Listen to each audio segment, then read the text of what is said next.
چوتھا ستون جو حضور اقدس صلی اللہ علیہ وآلہ وسلم نے اسلام کا ارشاد فرمایا وہ ہے حج۔ حج کی فرضیت سورہ حج میں قرآن پاک میں ذکر فرمائی گئی ہے۔ حدیث رسول صلی اللہ علیہ وآلہ وسلم ہے کہ اللہ جل شانہ نے جب حضرت آدم علیہ السلام کو جنت سے زمین پر اتارا تو اپنے گھر کو بھی ان کے ساتھ زمین پر اتار دیا۔ تو اللہ تعالیٰ نے حضرت آدم علیہ السلام سے ارشاد فرمایا، اے آدم، میں نے اپنا گھر بھی تیرے ساتھ زمین پر اتار دیا ہے اور اس کا طواف اسی طریقے سے کیا جائے گا جس طرح میرے عرش کا طواف کیا جاتا ہے، اور اس کے آگے نماز اسی طریقے سے ادا کی جائے گی جس طرح میرے عرش کے آگے نماز ادا کی جاتی ہے۔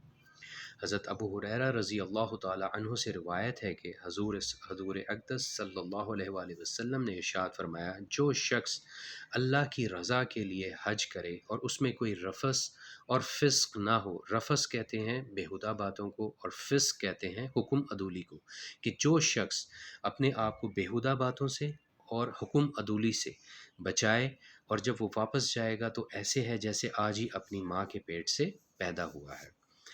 حضرت ابو ہریرہ رضی اللہ تعالی عنہ سے ایک اور جگہ ارشاد ہے کہ آپ صلی اللہ علیہ وآلہ وسلم نے ارشاد فرمایا کہ نیکی والے حج کا بدلہ جنت کے علاوہ کچھ نہیں۔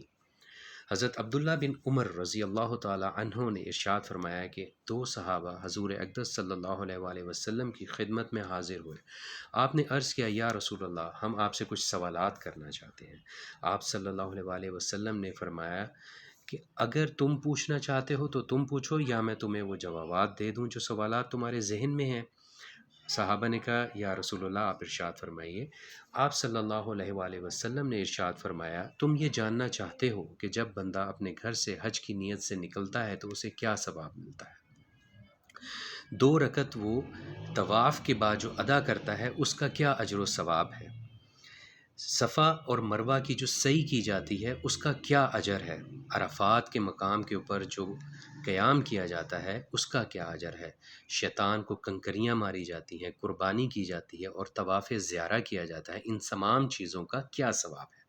تو صحابہ نے کہا، یا رسول اللہ، اللہ کی قسم جس نے آپ کو مبعوث فرمایا ہے، ہمارے ذہنوں میں یہی سوالات تھے۔ پھر آپ صلی اللہ علیہ وآلہ وسلم نے ان سوالات کا جواب اظہار فرمایا۔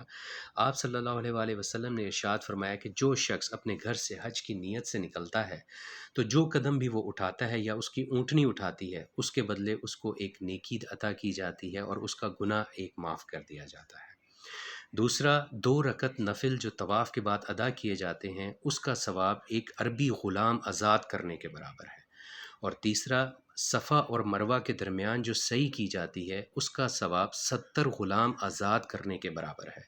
اور عرفات میں جو قیام کیا جاتا ہے وہاں پر اللہ تعالیٰ اپنی شان کے مطابق پہلے آسمان پر تشریف لاتے ہیں فرشتوں کے ساتھ اور خوش ہوتے ہیں، فرماتے ہیں، یہ میرے بندے ہیں جو میری رحمت کے امیدوار ہیں، دور دراز لوگوں سے، دور دراز علاقوں سے آئے ہیں، پراگندہ حالت میں ہیں، اور ان کے جو جتنے بھی گناہ ہیں، چاہے وہ ریت کے ذرات کے برابر ہیں، چاہے بارش کے قطروں کے برابر ہیں یا سمندر کے جھاگ کے برابر ہیں، میں نے ان کو معاف کیا، جاؤ بخشے بخشائے ہو جاؤ۔ اور نہ صرف تمہارے گناہوں کو معاف کیا اور جس کے لیے تم دعا کرو گے اس کے بھی گناہوں کو معاف فرمایا۔ پھر آپ صلی اللہ علیہ وآلہ وسلم نے فرمایا کہ شیطان کو کنکریاں مارنے کا جو ثواب ہے وہ ایک کنکری کا ثواب ایسے ہے کہ کوئی بہت بڑا ہلاکت والا گناہ جو آپ سے ہو گیا ہو وہ معاف کر دیا جاتا ہے۔ اور اس کے بعد قربانی کا آپ نے اجر ذکر فرمایا کہ وہ اللہ کے ہاں تمہارا ذخیرہ ہے، اور جب تم اللہ کے پاس جاؤ گے تو اس وقت اللہ تعالیٰ تمہیں اس کا اجر دیں گے۔ اس کے بعد جب احرام حاجی کھول دیتا ہے اور اس کے بعد اپنا سر مڈاتا ہے تو ہر بال کے بدلے اس کو ایک نیکی عطا کی جاتی ہے اور اس کا گناہ معاف کیا جاتا ہے۔